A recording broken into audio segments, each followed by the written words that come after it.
Cette crise marquera sans doute pour l'histoire le commencement véritable du XXIe siècle. Le moment où tout le monde aura compris qu'il était temps de changer, temps de donner un nouveau visage à la mondialisation, temps de construire un nouvel ordre mondial, politique, économique, social, assis sur de nouveaux principes et de nouvelles règles. Parce que je crois que nous sommes en route vers un gouvernement mondial qui a commencé depuis longtemps et il le faut et on va y arriver. On mettra peut-être un siècle pour y parvenir, on va y parvenir. Ce gouvernement mondial qui est encore en ébauche, il est là. Et la transformation de l'Europe autour d'une vision partagée est la condition d'un nouvel ordre mondial plus stable, apaisant les rivalités des puissances. Et d'autre part, celle de permettre à la France, au sein d'une Europe relancée, de tenir son rang dans un ordre mondial profondément bousculé. Je m'en suis toujours remis au destin. Et au fond, c'est la chose la plus simple à faire. Et ensuite, il faut être disponible pour le destin. Et donc, moi, je suis dans un état de disponibilité pour agir. Et après, je crois que notre génération doit savoir que la bête de l'événement est là.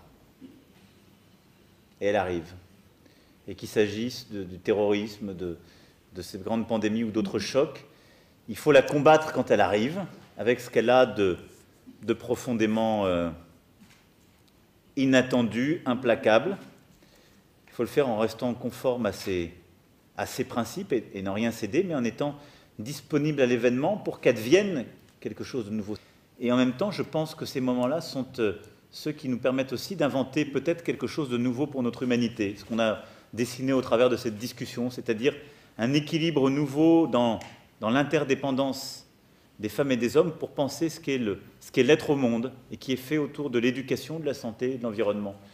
Et donc je suis dans cet état d'esprit-là, prêt à me battre et à essayer à la fois de porter ce en quoi je crois et d'avoir cette part de disponibilité pour essayer de comprendre ce qui paraissait impensable. Et il faut avoir cette part de disponibilité, y compris intellectuelle, je dirais personnelle, aussi sensible, pour accepter l'événement tel qu'il arrive et pas le mettre dans une catégorie tout de suite, parce que je pense que nos peuples le vivent aussi très profondément. Et nous sommes tous en train de le vivre comme ça, donc il faut accepter que ça nous change, sans pouvoir tout dire sur ce que ça change en nous.